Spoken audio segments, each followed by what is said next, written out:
दोस्तों जरा इमेजिन करो कि आप बाइक से कहीं पर जा रहे हो। शाम हो चुकी है, ठंडी हवाएं चल रही है और आपके चारों ओर कई बाइक्स और कार्स मौजूद है। फिजिक्स के लैंग्वेज में कहूँ तो हर तरफ मैटर मौजूद है। अब अगर मान लेते हैं कि आप 40 किलोमीटर पर आवर की स्पीड से बाइक चला रहे हो तो 2 घंटे बाद आप 80 किलोमीटर ट्रैवल कर लोगे और 4 घंटे बाद 160 किलोमीटर दूर पहुंच जाओगे। मतलब अगर किसी चीज की स्पीड और डायरेक्शन पता चल जाए तो हम फ्यूचर पोजीशन को जान सकते हैं और पास्ट में वो चीज कहां पर थी ये भी पता लगा सकते हैं, राइट। अब इस तरह अगर हमें यूनिवर्स के हर पार्टिकल की स्पीड और डायरेक्शन पता हो तो यूनिवर्स के पास्ट और फ्यूचर हमें सब कुछ पहले से ही पता होगा। पर मेरे दोस्त, फिजिक्स अगर इतनी आसान होती तो सैलमन बॉय और साउथ के डायरेक्टर्स को भी समझ आ चुकी होती, है कि नहीं। क्लासिकल मैकेनिक्स में हमें जो फिजिक्स दिखाई देती है, क्वांटम मैकेनिक्स उसे बिल्कुल भी भाव नहीं देता। इसके अनुसार किसी भी पर्टिकुलर पार्टिकल की लोकेशन को प्रिसाइसली बताना पॉसिबल है ही नहीं। हम सिर्फ और सिर्फ इसकी प्रोबेबिलिटी ही जान सकते हैं। अब इसे ऐसे समझो कि अपने घर के किसी कमरे के बेड पर पड़े आप ये वीडियो देख रहे हो और इसकी मैं सिर्फ प्रोबेबिलिटी कैलकुलेट कर सकता हूँ, प्रिसाइसली नहीं बता सकता कि आप कहाँ हो।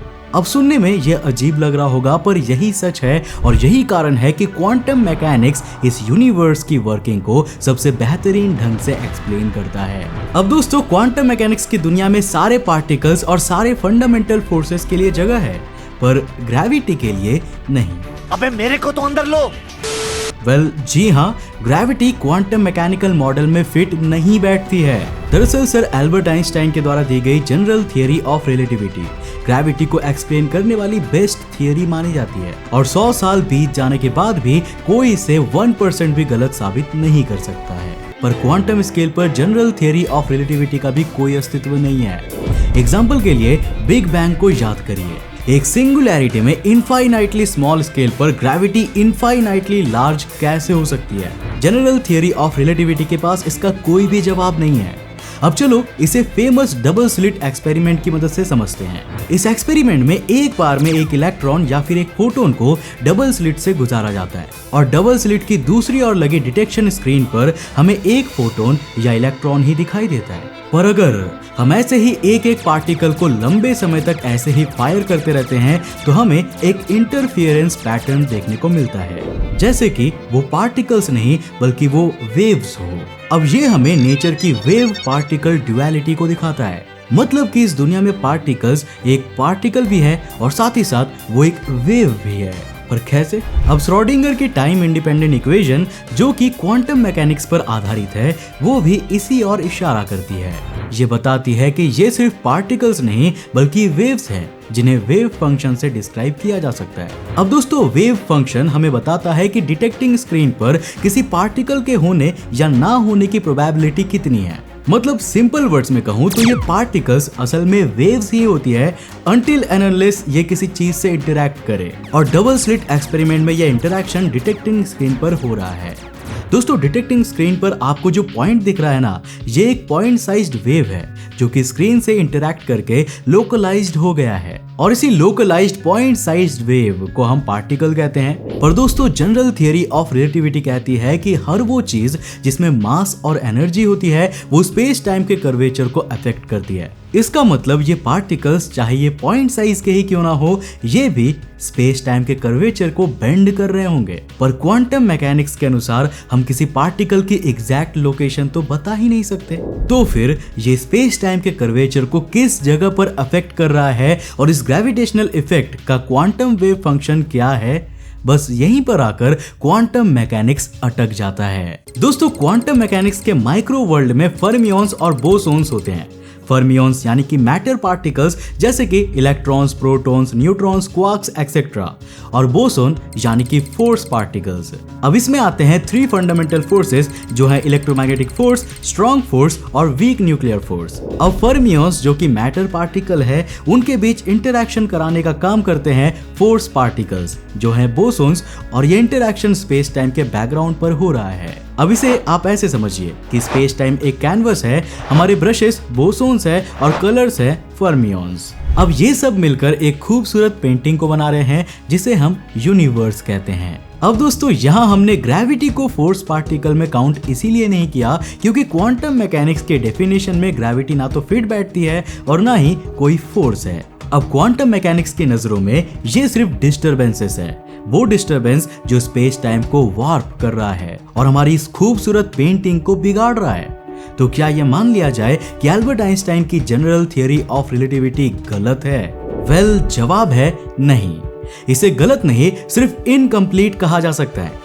अब दोस्तों एक समय था जब ग्रेविटी को समझने के लिए हमारे पास एक ही जरिया था और वो थे न्यूटन के सर पर गिरा एक एप्पल। फिर आइंस्टाइन आए और उन्होंने ग्रेविटी को देखने का एक नया नजरिया दिया जो काफी ब्रॉड था और उन्होंने न्यूटन को गलत साबित कर दिया। लेकिन देखा जाए तो न्यूटन भी एक लिमिट के अंदर सही थे। इनफैक्ट ग्रेविटी को लेकर उनके लॉज इंसान को चांद तक पहुंचा सकते हैं, पर ब्लैक होल्स जैसे हैवी ऑब्जेक्ट्स के अराउंड ग्रेविटी के खेल को समझने के लिए हमें आइंस्टाइन की जरूरत पड़ती है। मतलब प्रॉब्लम बस इतनी सी है कि हमारे पास ग्रेविटी के लिए कोई क्वांटम थियरी नहीं है।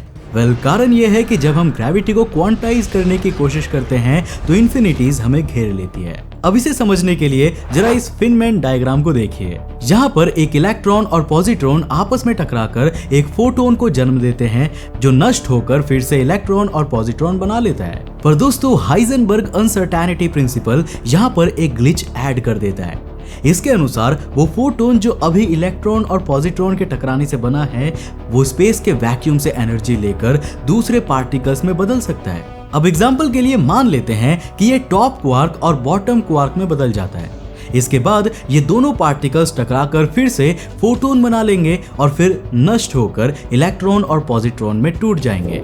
अब यहाँ पर जरूरी नहीं है कि टॉप क्वार्क और बॉटम क्वार्क से वापस फोटोन बनने के बाद ये नष्ट होकर इलेक्ट्रॉन और पॉजिट्रॉन में ही बदले। ये कोई और पार्टिकल के पेयर भी बना सकते हैं और ऐसा ये इनफाइनाइट टाइम्स कर सकते हैं। बस इस पूरे सिनेरियो में शर्त यह है कि फोटोन स्पेस के वैक्यूम से जो एनर्जी ले रहा है वो उसे इंस्टेंटेनियसली वापस भी करता जाए। अब वापस इलेक्ट्रॉन और पॉजिट्रॉन में बदलने से पहले फोटोन चाहे तो अनंत समय तक अनंत प्रकार के पार्टिकल्स में बदल सकता है, लेकिन स्टार्टिंग और एंडिंग तो वही रहेगी।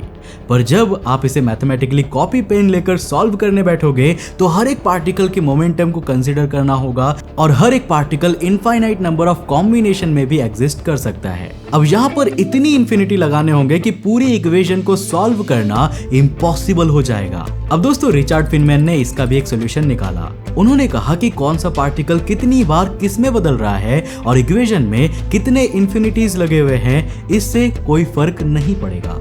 हम सिर्फ स्टार्टिंग और एंडिंग के जरिए रिजल्ट को निकाल सकते हैं। अब रिचर्ड फिनमैन अपनी जगह पर सही थे, लेकिन जब इस इक्वेशन में ग्रेविटी को इंक्लूड कर देते हैं तो फिनमैन की थियरी फेल हो जाती है। अब जैसा कि मैंने आपको पहले ही बताया कि क्वांटम मैकेनिक्स की नजर में ग्रेविटी कोई फोर्स नहीं है, बल्कि स्पेस टाइम के कर्वेचर पर एक क्रिएट होने वाला डिस्टरबेंस है। और इसीलिए जब भी हम स्पेस टाइम के कर्वेचर पर पार्टिकल्स के इंटरैक्शन को इमेजिन करते हैं तो हमें स्पेस टाइम के डिफरेंट कॉम्बिनेशंस को भी कंसीडर करना होगा जो कि इनफाइनाइट होंगे। और यहाँ इतने इनफाइनाइट लग चुके होंगे कि प्रॉब्लम को सॉल्व कर पाना इम्पॉसिबल हो जाएगा। पर मेरे दोस्त, किसी प्रॉब्लम को सॉल्व करते नहीं बन रहा है तो इसका मतलब ये नहीं होता कि उसका सॉल्यूशन है ही नहीं। सॉल्यूशन तो जरूर होगा, बस हमें उसको एक डिफरेंट पर्सपेक्टिव से देखने की जरूरत है जो फिलहाल तक नहीं हो सका है। हालांकि कुछ थियरीज हैं जो इस प्रॉब्लम को सॉल्व करने की कोशिश करती है। इसमें से एक है लूप क्वांटम ग्रेविटी। ये थियरी क्वांटम मैकेनिक्स और जनरल थियरी ऑफ रिलेटिविटी को जोड़ने की कोशिश करती है। इसके अनुसार स्पेस टाइम लूप्स का बना हुआ है जो कि एक्सट्रीमली फाइन नेटवर्क में बुने हुए हैं। लूप्स के नेटवर्क को स्पिन नेटवर्क कहा गया है। मतलब सिंपल वर्ड्स में आप इसे मोबाइल की स्क्रीन पर मौजूद पिक्सेल्स से कंपेयर कर सकते हो, जिसमें से हर एक पिक्सल एक लूप है। अब देखो, अगर हम ग्रेविटी को क्वांटाइज नहीं कर सकते तो लूप क्वांटम ग्रेविटी में कहा गया है कि चलो यार स्पेस टाइम को ही क्वांटाइज कर देते हैं। और तो और स्ट्रिंग थियरी इसे नेक्स्ट लेवल पर ले जाती है। अब इसके अनुसार ये पूरा यूनिवर्स पार्टिकल्स का नहीं बल्कि थिन स्ट्रिंग्स का बना हुआ है जो अलग अलग स्मॉलर डायमेंशंस में वाइब्रेट कर रही है और इसी तरह रियलिटी क्रिएट हो रही है। अब स्ट्रिंग थियरी में अज्यूम किया गया है कि ग्रेविटी एक फोर्स है जो ग्रेविटोन्स नाम के एक हाइपोथेटिकल पार्टिकल्स को इंटरैक्ट करने में मदद करता है। पर इन थियरीज की प्रॉब्लम यह है कि ये रियलिटी में फिट नहीं बैठती। अब इनमें जो पॉइंट्स एज्यूम किए गए हैं वो हमें प्रैक्टिकली देखने को नहीं मिलते, यानी कि फिलहाल तक हमारे पास ग्रेविटी और क्वांटम मैकेनिक्स के बीच छिड़े इस युद्ध को सुलझाने का कोई भी तरीका नहीं है। होपफुली आने वाले समय में कोई साइंटिस्ट आएगा जो कि इस पहेली को सुलझाकर हमें यूनिवर्स को देखने का एक नया नजरिया देगा। वैसे आप इसके बारे में क्या सोचते हैं हमें नीचे कमेंट करके जरूर बताना। दोस्तों मुझे उम्मीद है कि आज का ये वीडियो आपको काफी पसंद आया होगा। अगर पसंद आया तो आपको डेफिनेटली ये वीडियोस भी जरूर पसंद आएंगे, इन्हें जाकर चेकआउट जरूर करना। मिलते हैं नेक्स्ट एपिसोड में, तब तक के लिए बाय, जय हिंद।